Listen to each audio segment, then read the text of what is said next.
El hambre de los campesinos, ruina inevitable.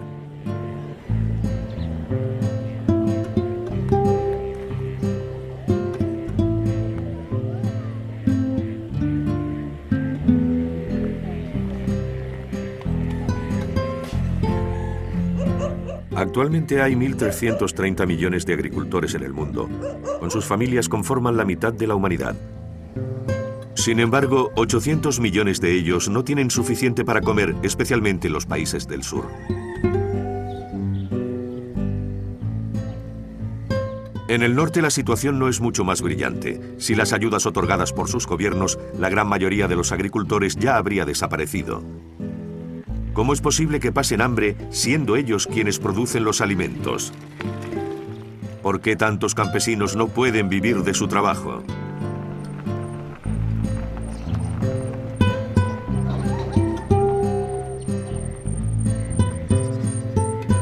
En la zona de regadío de Niassan, en Burkina Faso, uno de los países más pobres de África, Georges Kienou se dispone a salir al campo.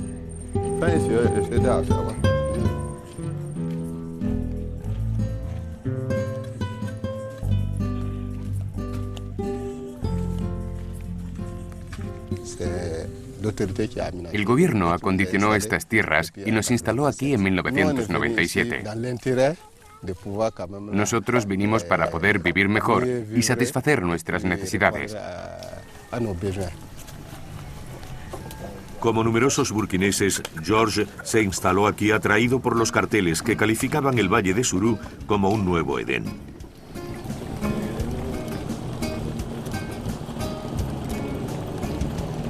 ...4.000 hectáreas de regadío en plena zona desértica. Cooperativas para dirigir a los productores técnica y financieramente. Un sistema de regadío moderno y maquinaria agrícola. Este era el sueño propuesto por el presidente Sankara a mediados de los años 80 y su objetivo era el de asegurar la autosuficiencia alimentaria de Burkina Faso.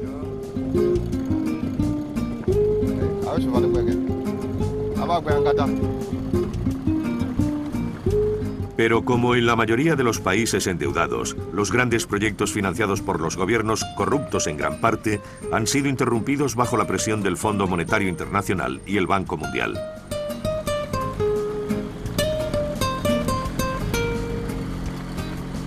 Debido a ello, Georges debe arreglárselas con los medios de que dispone. Trabajo con mi familia. Con ella hago el trasplante.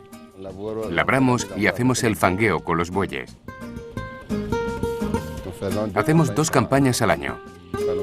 Esto nos permite recolectar un mínimo para poder sobrevivir.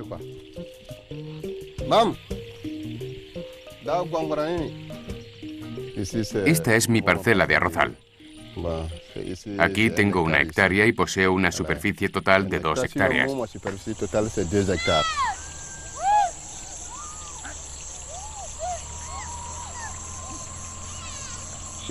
Los pájaros causan estragos. Si no los espantas, pueden comérselo todo en un día. Sacudirán el grano y lo echarán al suelo. Solo podrás recolectar hojas. Estos niños ya están listos a las 5 o 5 y media de la mañana para venir a los campos. Hoy les toca encargarse de ahuyentar a los pájaros que amenazan la cosecha. Pero también contribuyen en otras tareas.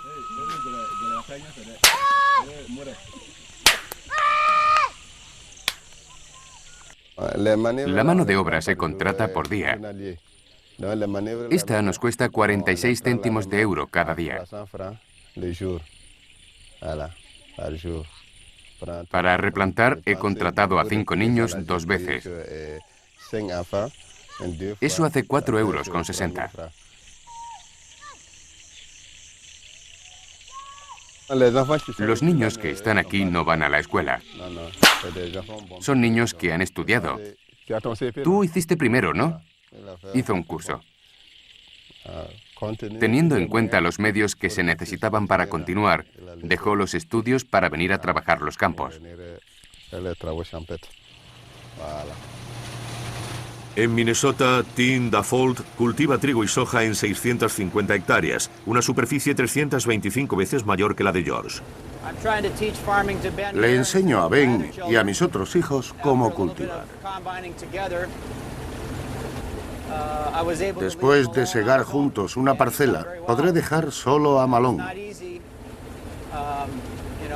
Para un niño de 14 años no es fácil manejar una máquina tan grande como esta. Hay que tener en cuenta muchas cosas.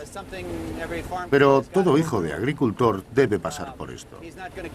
No lo aprenderá todo de golpe. Cometerá errores. Pero de los errores se aprende para la próxima vez. Probablemente acabaré el bachillerato y ya veré qué ocurre. No digo que vaya a ser agricultor, pero tampoco digo que no lo vaya a ser. 22 llamando a 21. Tim pertenece a la minoría de agricultores del planeta, solo un 2 o 3%, que dispone de maquinaria para cultivar. Además, se beneficia de ayudas económicas considerables del gobierno federal. A pesar de ello, teme que algún día tenga que echar el cierre. Los últimos 12 años han sido difíciles para cultivar aquí, en el valle. Hemos tenido un tiempo húmedo y pérdidas de cosecha a causa de enfermedades.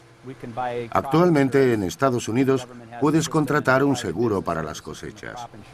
El gobierno y las empresas privadas ofrecen un sistema de seguros. Yo puedo suscribir uno, y si no alcanzo un determinado rendimiento, me pagan. Pero las primas del seguro no son baratas. A veces, si el problema es generalizado, el gobierno interviene y nos ayuda en el marco de un programa para catástrofes naturales. Pero la mayoría de las veces los agricultores deben aceptar otro empleo en la ciudad, vender algo o endeudarse un poco más con el banco. Les servirá para cubrir gastos 1 o 2 años más.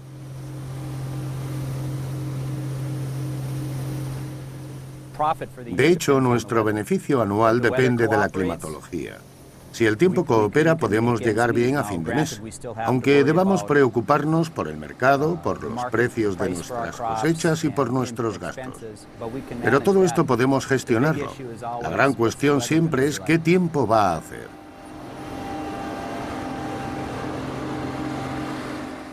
Durante el día, normalmente escucho las noticias agrícolas. Las emisiones informativas sobre la agricultura.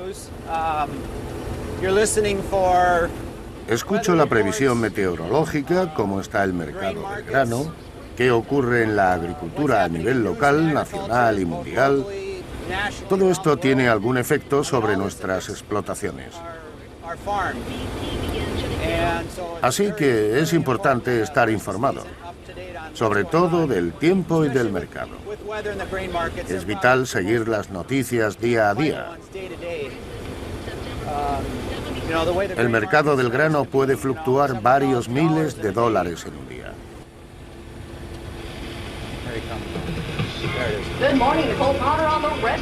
Actualmente solo el 10% de la producción mundial de cereales se comercializa en los mercados internacionales. El resto se vende o se consume localmente. Sin embargo, es este 10%, que normalmente son excedentes, el que fija el precio para el conjunto de la producción. Si el tiempo es clemente en los grandes países productores y aparecen excedentes, su cotización cae rápidamente. Pero si la lluvia es escasa en algún lugar, los precios vuelven a subir enseguida.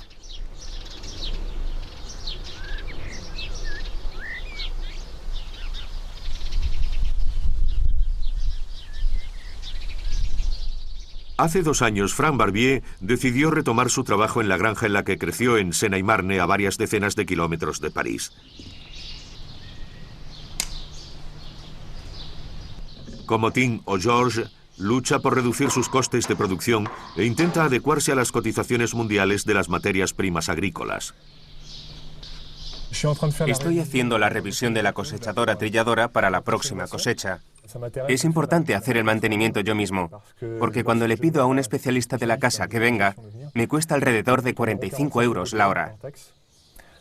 Así que todo lo que puedo hacer yo es lo que me ahorro. He comprado la sociedad que montaron mis padres. Ellos están jubilados y yo me he endeudado para 12 años. Ahora yo dirijo esta explotación.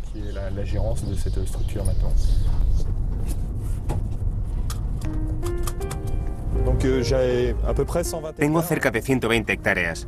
120 hectáreas en Sena y Marne es una media habitual, más bien baja. Tengo una superficie que me permite trabajar solo en la explotación y eso me permite limitar los costes. Se dice que el salario de un empleado consume, entre comillas, de 60 a 80 hectáreas de margen. Eso significa que si contrato a alguien, solo me quedan 40 hectáreas para vivir.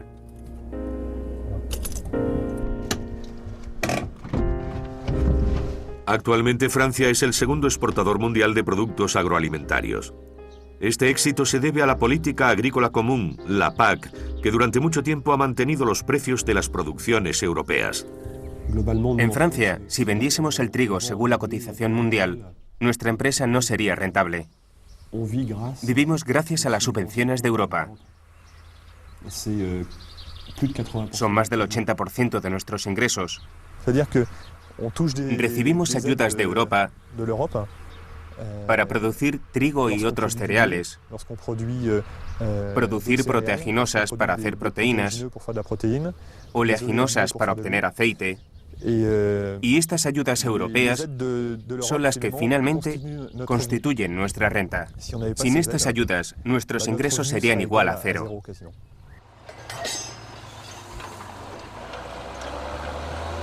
Ahora la palabra de moda es liberalización. Europa y Estados Unidos han decidido dejar que la oferta y la demanda internacionales regulen los precios agrícolas, a riesgo de compensar la caída de las cotizaciones con ayudas directas al productor. Pero no hay que olvidar que estos países adoptaron hace tiempo políticas proteccionistas para permitir modernizarse a sus agricultores sin estar sometidos a la presión de la competencia exterior. El gran progreso de la agricultura empezó del 55 al 60. Entonces el rendimiento estaba entre 40 y 50 quintales por hectárea.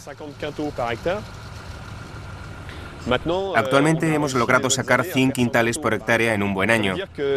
Eso significa que en menos de un siglo hemos doblado el rendimiento. Ha sido posible gracias a las nuevas variedades.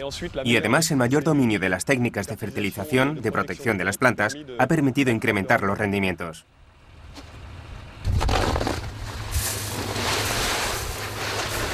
El padre de Frank, ya jubilado, ha venido a echarle una mano a su hijo.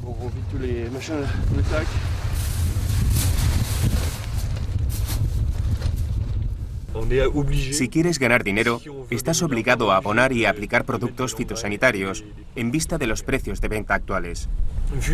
Ojalá me propusieran comprarme el trigo 4 veces más caro. Pero te piden que no aumentes el precio. Bueno, está bien.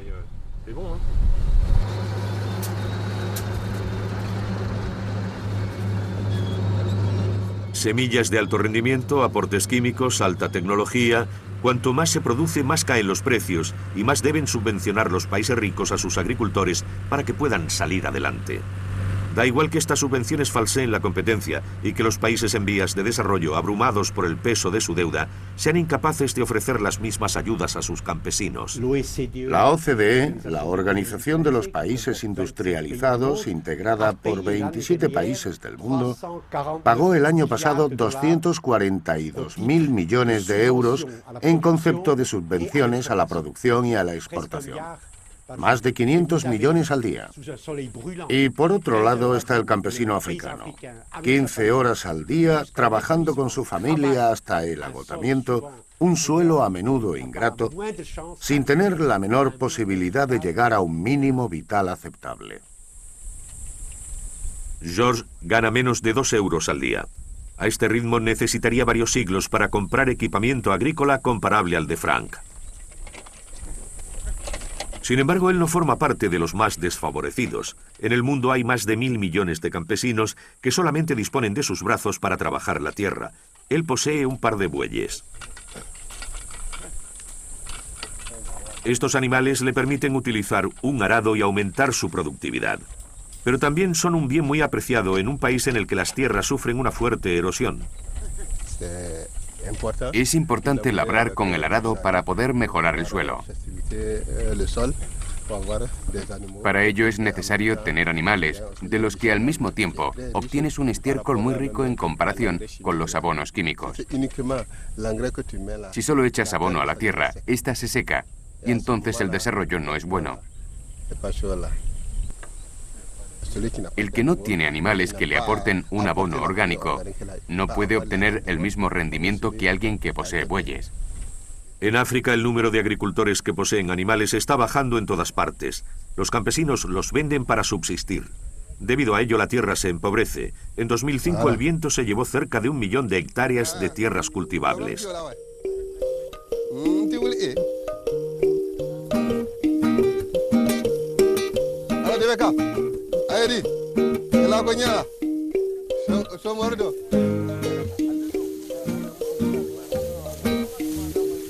En Burkina Faso no falta espacio, pero la carencia de maquinaria hace que los campesinos solo puedan cultivar una superficie reducida, 1 o 2 hectáreas como mucho. E incluso cuando existen medios mecánicos, su mantenimiento es un problema insalvable. Todo es muy caro. El carburante, el coste de las máquinas y de las piezas de recambio. Así que en Burkina Faso ni siquiera podemos tener esto. Hay que importarlo. Esto es lo que hace aumentar los costes de producción, sobre todo el carburante. Pero, ¿tenemos otra opción? Nosotros también queremos generar los menores gastos posibles para ganar algo. Así que me digo que recolectar a mano disminuye nuestros costes y hace que aumenten nuestros ingresos. Si traemos maquinaria que es cara, no vamos a poder arreglárnoslas.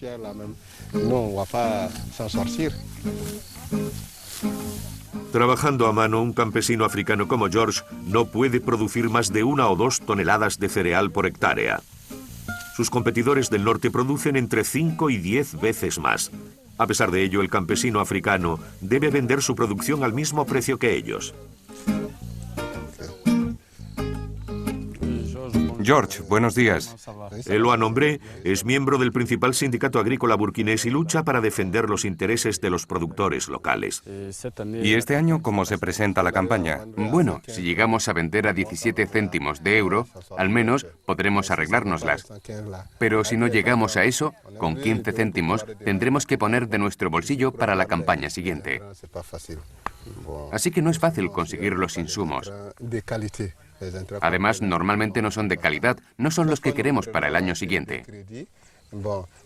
Cada vez pedimos créditos a los bancos que ni siquiera podemos pagar, ya que ahora estamos endeudados.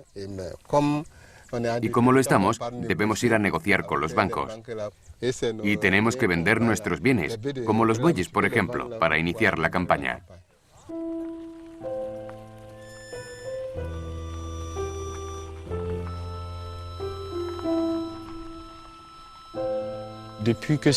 Desde que las llanuras se acondicionaron a golpe de millones, familias enteras se han desanimado y se han marchado. Hubo un momento en el que el precio de compra del arroz cayó hasta tal punto que el productor ya no podía vivir de su explotación. Ya no podía pagar los créditos, los insumos ni las semillas. Es muy triste, es una verdadera lástima que no se puedan rentabilizar todas estas llanuras, porque pueden producir la cantidad necesaria para alimentar a la población de Burkina. En Niassan las condiciones eran favorables. Pero con el desentendimiento del Estado, los servicios de divulgación agrícola y de comercialización del arroz desaparecieron. Las máquinas entregadas entonces por el gobierno permanecen paradas a falta de dinero para repararlas. Cada día mueren 100.000 personas de hambre o debido a sus consecuencias inmediatas. El año pasado, cada 5 segundos moría de hambre un niño menor de 10 años. La agricultura mundial, con su desarrollo actual, podría alimentar sin problemas a 12.000 millones de seres humanos. Y somos 6.200 millones, es decir, la mitad. El doble de la humanidad podría alimentarse adecuadamente. No hay fatalidad alguna. Un niño que muere de hambre es asesinado.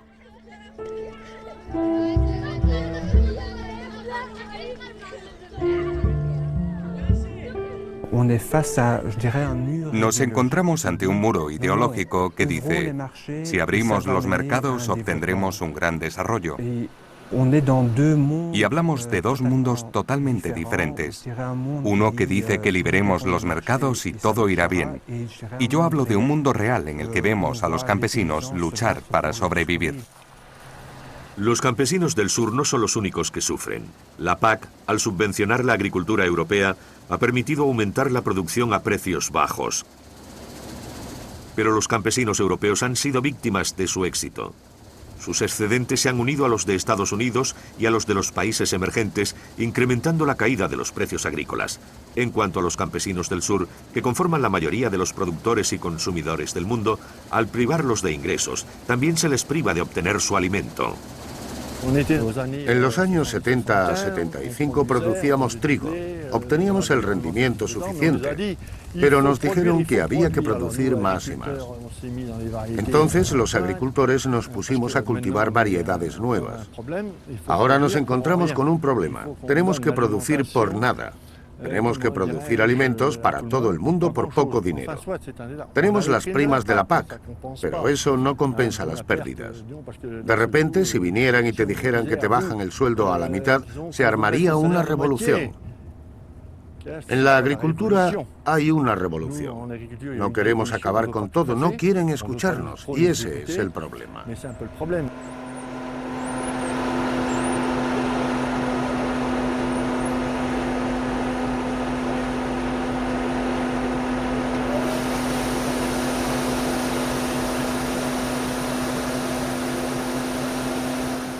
No importa cómo, pero somos una especie en vías de extinción. Pero algún día se darán cuenta de que faltan campesinos para la naturaleza, cuando todo esté sin cultivar, y será demasiado tarde. Mire ahí, esa tierra está en barbecho. Empieza a estar toda blanca. Bueno, en X tiempo verá llanuras como esta, todas blancas. Una cerilla, una simple cerilla, bastará para convertir hectáreas y hectáreas en cenizas. ¿Cuánto le va a costar eso a la sociedad? Hasta hoy las subvenciones de la PAC han beneficiado en primer lugar a los agricultores más productivistas. Este sistema los ha empujado a especializarse en modelos de cultivo que suelen necesitar gran cantidad de energía y de productos fitosanitarios. También les ha permitido crecer en detrimento de las pequeñas explotaciones familiares que mezclaban policultivos y ganadería. En 50 años el número de explotaciones en Francia se ha reducido a una cuarta parte. Mi expediente PAC es un documento que tengo que cumplimentar cada año, indicando la superficie de todos los cultivos que hay en mi explotación. El trigo, la remolacha, las forrajeras. En función de los cultivos recibiré una prima más o menos importante. Para compensar las subvenciones, que son de 400 euros por hectárea, tendría que vender, digamos que entre un 40 y un 50% más caro. Si en vez de vender el trigo a 90 euros la tonelada, la vendiera a 140, estaría muy bien. La parte de trigo de una barra de pan está cerca de los 4 céntimos. Si el precio de esta aumentara 2 céntimos, yo no necesitaría primas.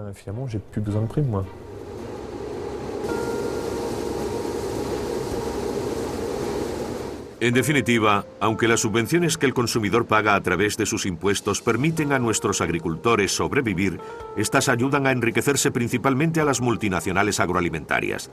En los últimos 10 años el precio del trigo ha bajado a la mitad, pero no los márgenes de las industrias que lo transforman. Y si los precios de las materias primas agrícolas aumentasen demasiado, las industrias irían igualmente a abastecerse a otro lado donde fuera más barato. Por lo tanto, es difícil renunciar a las subvenciones, aunque Europa y Estados Unidos se han comprometido a suprimir algunas en el marco de la Organización Mundial del Comercio. En contrapartida, han obtenido de los países en vías de desarrollo una bajada de las tasas sobre los productos importados. Pero en la práctica, el volumen global de las ayudas ha aumentado en el norte. En cuanto a los países en vías de desarrollo, aunque han incrementado sus exportaciones en algún porcentaje, han multiplicado por 3 las importaciones.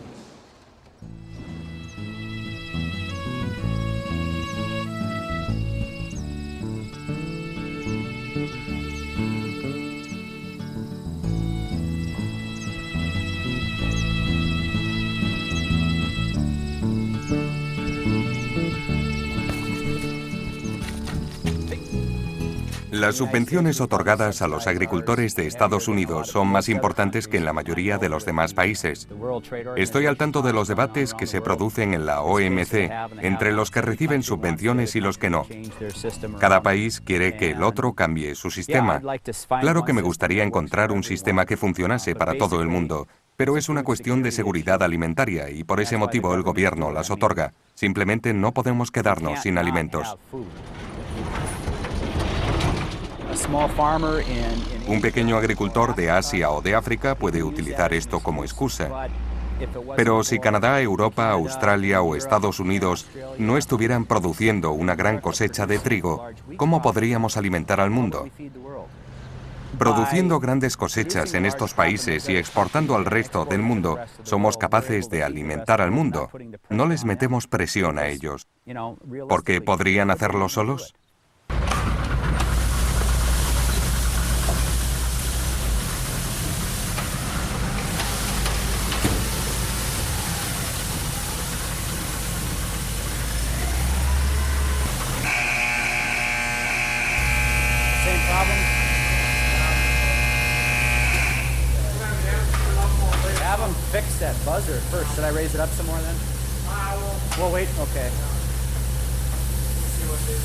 Bien, ya está. Es una cosecha bastante buena. Los granos son de buena calidad. Podemos estar contentos.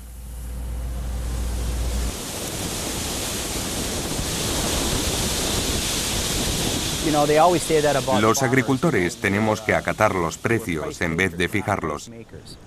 Hay demasiados agricultores y pocos compradores, así que debemos aceptar el precio que nos dan. Hay grandes multinacionales agroalimentarias que sacan provecho, pero su beneficio no les cae del cielo. Deben hacer algo para obtenerlo. ¿Me gustaría que el agricultor pudiese disfrutar de parte de la tarta? Pues claro. Pero ¿quién posee esas grandes empresas? Los accionistas, que bien podrían ser agricultores. Al final, el que saca menos provecho es el agricultor. Es evidente que hacen falta normativas de la comunidad internacional en el comercio agrícola, en la política agraria, para asegurar la justicia y el cumplimiento concreto de ese derecho a la alimentación. El mercado es totalmente implacable. Estados Unidos, no importa quién gobierne, defiende que no puede haber un derecho humano a la alimentación, como dicen que no puede haber un derecho a la escuela, a la vivienda, etcétera, etcétera. El mercado solo acabará con el hambre cuando sea plenamente libre, porque los ricos aumentarán y un día la lluvia de oro caerá sobre los campesinos, ya sean indios, centroamericanos o de otro lugar.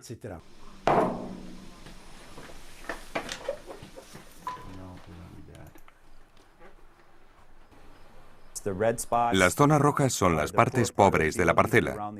Normalmente en los bordes tenemos las malas hierbas. Aquí está el seto que bombea la humedad. Las zonas de verde más oscuro son las mejores. En la etapa siguiente, el agricultor coge el disquete que contiene toda esta información y lo lleva a la abonadora, que es una máquina muy grande.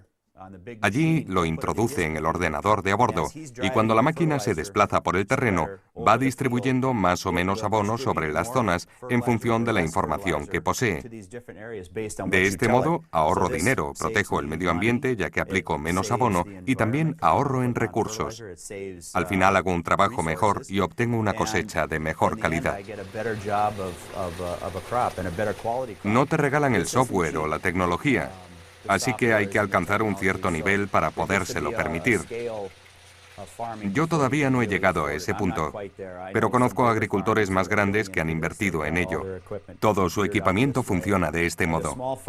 Y creo que será necesario tener este equipamiento para ser un productor comercial de una cierta dimensión.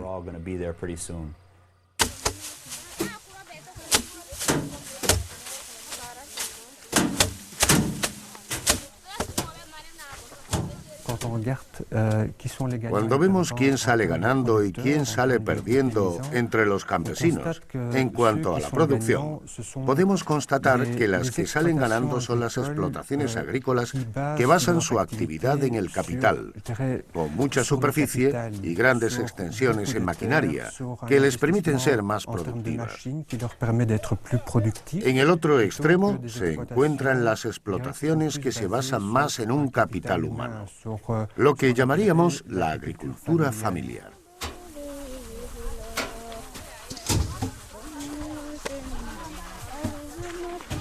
A pesar de las ayudas que reciben, cada año quiebran 50.000 explotaciones norteamericanas. Generalmente su propietario encuentra un trabajo en la ciudad.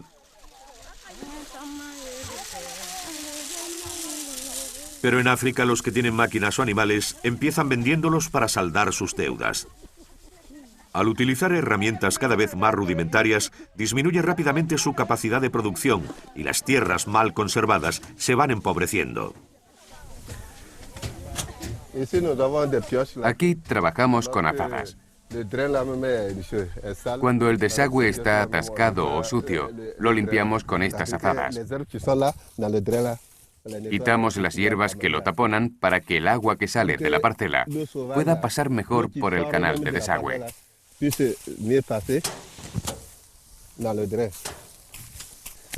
Cuando no tienes medios para usar los bueyes o el tractor, utilizas la misma azada para cavar en los campos. En esta parcela de aquí, por ejemplo, esto es el desagüe y esta es la parcela. Y cavamos aquí. Es duro, pero como normalmente no tenemos medios, tenemos que hacerlo así. Y cuando has acabado de cavar, metes el agua y es cuando se produce el encharcamiento. Ya está.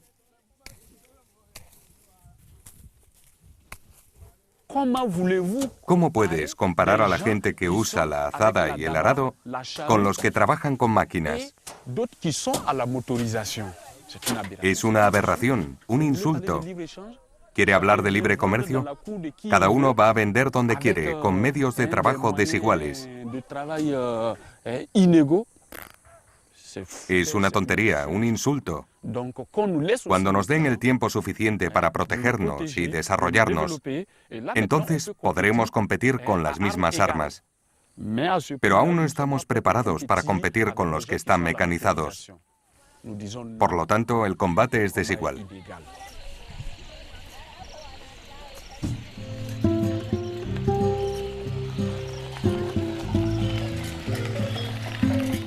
La OMC es una organización que ejerce un terrorismo increíble. Defiende una privatización a ultranza. Totalmente.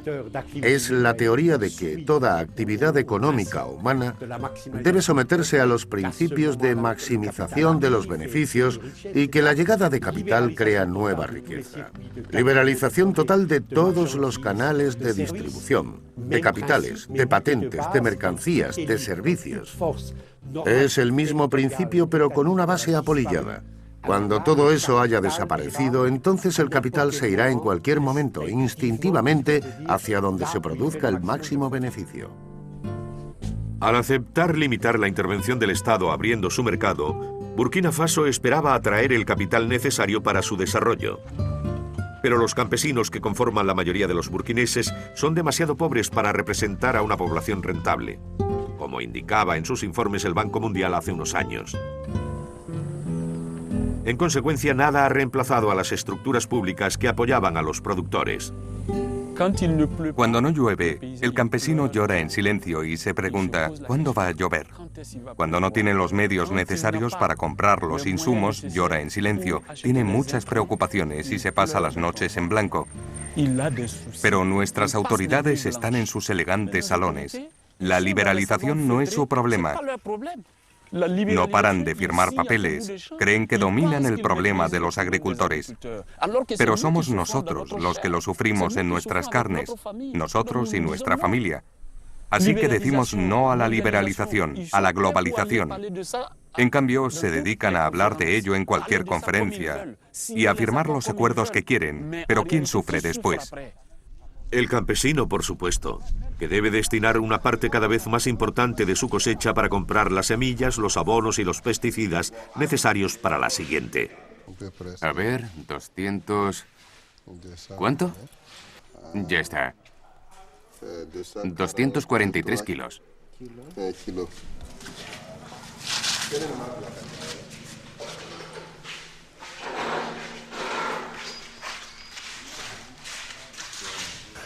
Como productores, nosotros no consumimos el arroz. Bueno, nos quedamos con 200 o 300 kilos para nuestro consumo, para casa. Si apartásemos mucho, no podríamos pagar los costes. Solemos hacer tratamientos con pesticidas. Realmente no tomamos muchas precauciones porque no conocemos bien el producto. No sabemos cómo está fabricado. Una vez sucedió un accidente. Cuando utilizábamos el producto, tuvimos un pequeño problema. Le entró en los ojos a uno de nuestros compañeros. Le escocía mucho. Tuvimos que llevarlo al hospital. Así que nos protegemos con mascarillas que nos cubren hasta la nariz.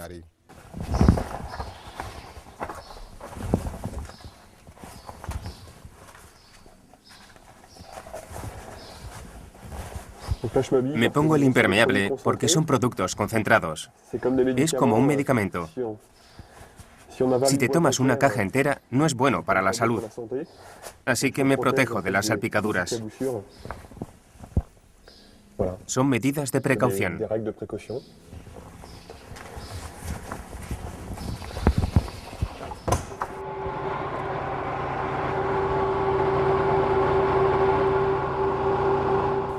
A fuerza de observar, me he dado cuenta de que a las enfermedades les costaba instalarse en el follaje. Había previsto usar 3 fungicidas, pero al final consideré que no valía la pena usar el primero. Esto me va a costar menos, ya que voy a echar menos productos en la naturaleza y obtendré el mismo resultado. Es lo que yo llamo agricultura razonada.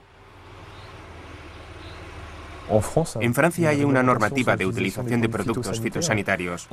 Se dieron cuenta de que algunos productos podían tener efectos secundarios, así que de repente los retiraron del mercado. Eso está bien, pero hay que prestar atención al principio de precaución. A veces tienen tendencia a prohibírnoslo todo, como hacer mezclas de productos fitosanitarios. Suponemos que tienen razón, así que ya no lo hacemos. Y de repente, afecta a nuestra competitividad.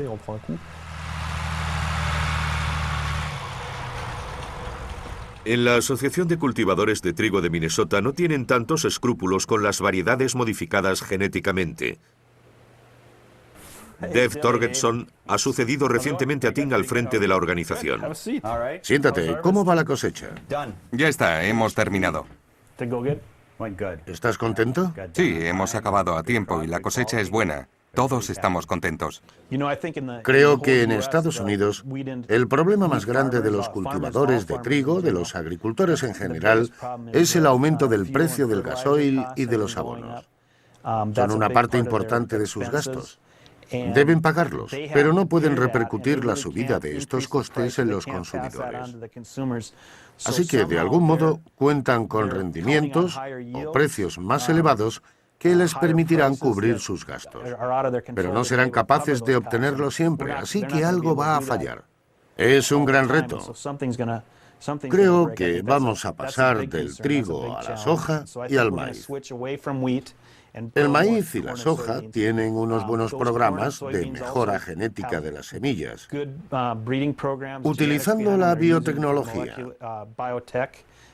Esto permite reducir sus gastos a los productores. En el caso del trigo aún no existe. ¿Crees que es una buena idea? Para mí lo importante son los beneficios. No me importa qué cultivo si gano dinero.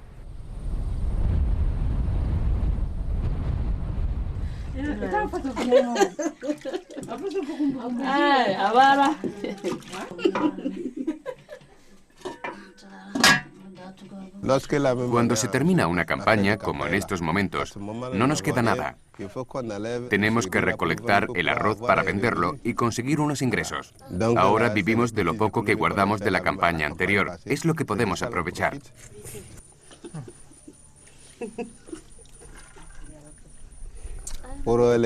En cuanto a los niños, nos gustaría que pudiesen vivir con más desahogo que nosotros. Ahora no sé cuáles son sus ambiciones. Desde que nacen, ven a lo que nos dedicamos. Así que creo que pueden seguir mis pasos. Más tarde seré viejo y ya no tendré fuerza para trabajar. Y creo que ellos podrían tomar el relevo. Al menos para ayudarme, hasta que llegue el fin de mis días.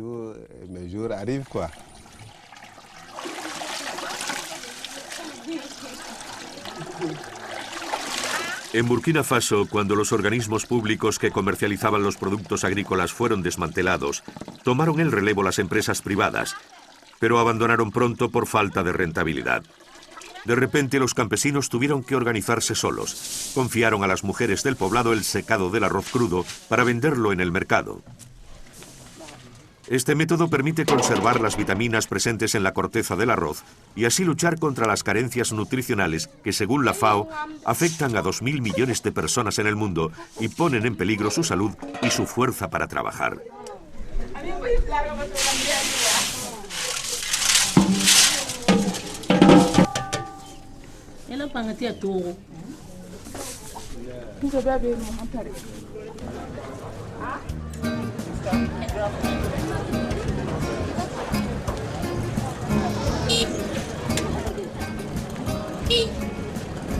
Georges y Éloi se dirigen al mercado de Die, que se celebra una vez por semana a unos kilómetros de los arrozales.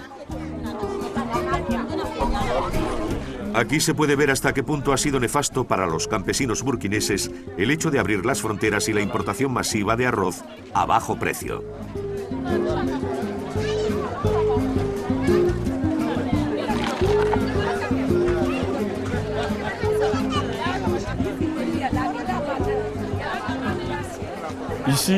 Aquí tenemos el arroz de Suru.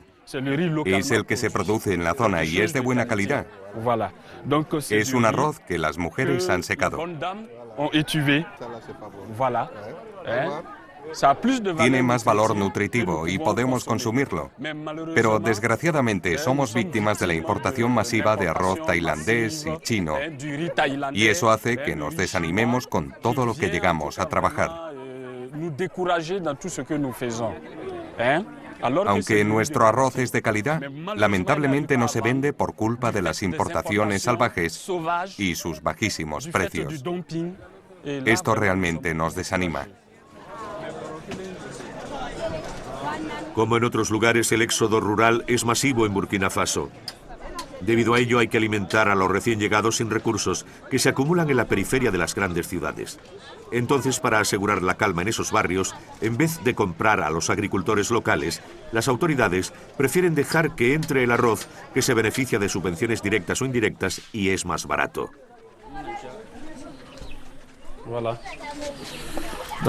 Aquí tenéis un saco de arroz importado. Este viene de Tailandia. Es una aberración que el arroz de Tailandia se prepare en los restaurantes, porque es muy barato.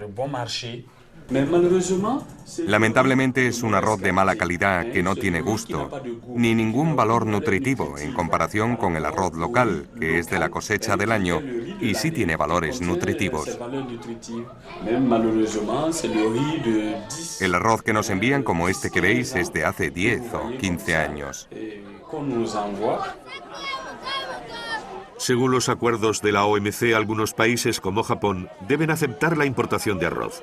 Pero para proteger su mercado interior y a sus campesinos no competitivos, lo reexportan a países del sur en forma de ayuda alimentaria. Japón y Estados Unidos compran toneladas y toneladas de arroz y lo donan a países como Burkina Faso. Una parte se utiliza para ayudar a las poblaciones perjudicadas y otra gran parte se destina a la venta. Te dicen, vosotros necesitáis dinero para construir escuelas, para construir carreteras. Nosotros no tenemos dinero, pero os damos arroz. Así que nuestras autoridades venden ese arroz a precios bajísimos. Para ellos lo importante es ganar suficiente para poder acometer sus proyectos. Mientras tanto, ese arroz vendido a tan bajo precio va en contra de los productores de arroz de nuestro país. Porque los agricultores ya no pueden vender su producción. Papá, ¿podemos coger tomates? Sí que podéis, pero que estén maduros. ¿Los agricultores del norte son responsables de la situación de los campesinos del sur? Directamente no. Como la mayoría de los agricultores franceses o norteamericanos, Frank preferiría vivir únicamente de su trabajo y no de las subvenciones. Pero él también está metido en un círculo vicioso. Los consumidores se han acostumbrado a pagar su alimentación más barata de lo que realmente vale. De todos modos, si sus precios aumentasen, Frank perdería a sus clientes industriales, que irían a abastecerse a otra parte más barata para mantener sus beneficios y los de sus accionistas. Digamos que una empresa agroalimentaria no tiene un fin social, entre comillas. Si puede elegir entre comprar una harina a 175 euros o a 173, la elección es fácil. A cambio se hunde nuestra rentabilidad y nuestros ingresos. Voy a empezar a hacer las patatas.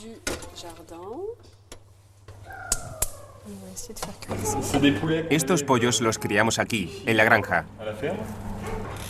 Por la tarde los dejamos salir fuera. Así comen un poco de hierba y algunas piedrecitas. En cuanto al sabor, no hay duda de que es auténtico.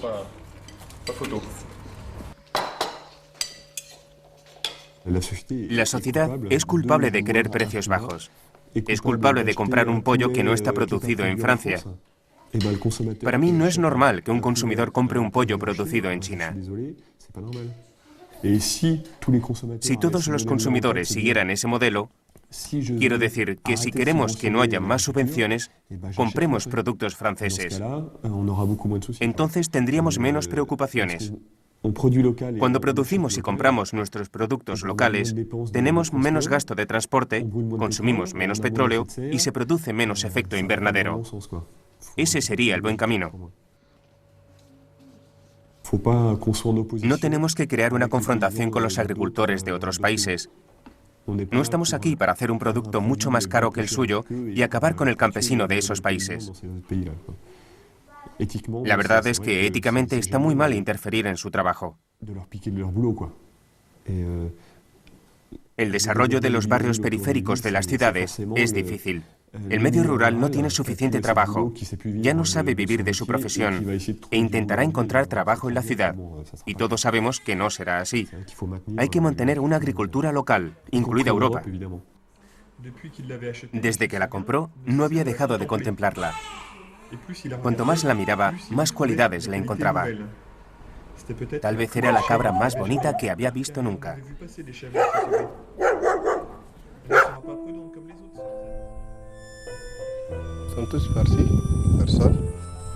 En Nyasaland, la promesa de paraíso terrenal del presidente Sankara ya no es más que un sueño. La sequía de 2005 y las crecientes importaciones de arroz han empujado a los productores a buscar una oportunidad en otra parte, como mano de obra barata en los barrios periféricos de la capital o como clandestinos en regiones más prósperas. Como resultado, el 10% de las tierras se ha convertido en baldío. Todo esto son casas abandonadas. La gente se fue. Pero George ha decidido resistir a toda costa. Yo tenía intención de marcharme, pero me animé con mis compañeros. Nos dijimos que esto iba a cambiar, que tal vez el buen Dios haría que lloviera y que este año todo fuera bien. Así que hemos tenido el valor de quedarnos. Pero los que se desanimaron y se fueron también tienen razón, ya que si no puedes aguantar más, tienes una familia que alimentar y no puedes enviar a tus hijos al colegio. Tienes que marcharte.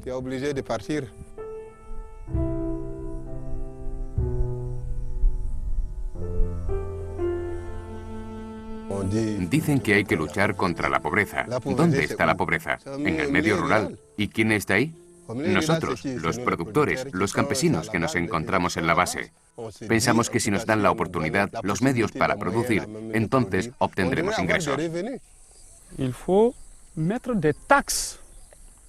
Hay que imponer unas tasas a las importaciones de arroz y deben utilizarse para desarrollar la producción. Las reservas alimentarias de seguridad de nuestro país deben abastecerse con la producción nacional. Producimos el arroz y el gobierno solo tiene que comprarlo para llevarlo a las tiendas. A las tiendas y almacenarlo. Eso nos ayudará. Estamos orgullosos de vivir aquí y de ser africanos, de quedarnos en nuestras localidades. Pero el impacto de estas políticas neoliberales nos empuja a exiliarnos, nos obliga a marcharnos, porque en nuestra tierra no se puede vivir. Ni siquiera podemos vivir del sudor de nuestra frente. Estamos dispuestos a pagar el precio y a trabajar duro para obtener nuestro sustento. Pero si nos quitan esta posibilidad, ¿creéis que vamos a quedarnos? ¿A dónde vamos a ir? ¿Al paraíso que ellos han creado?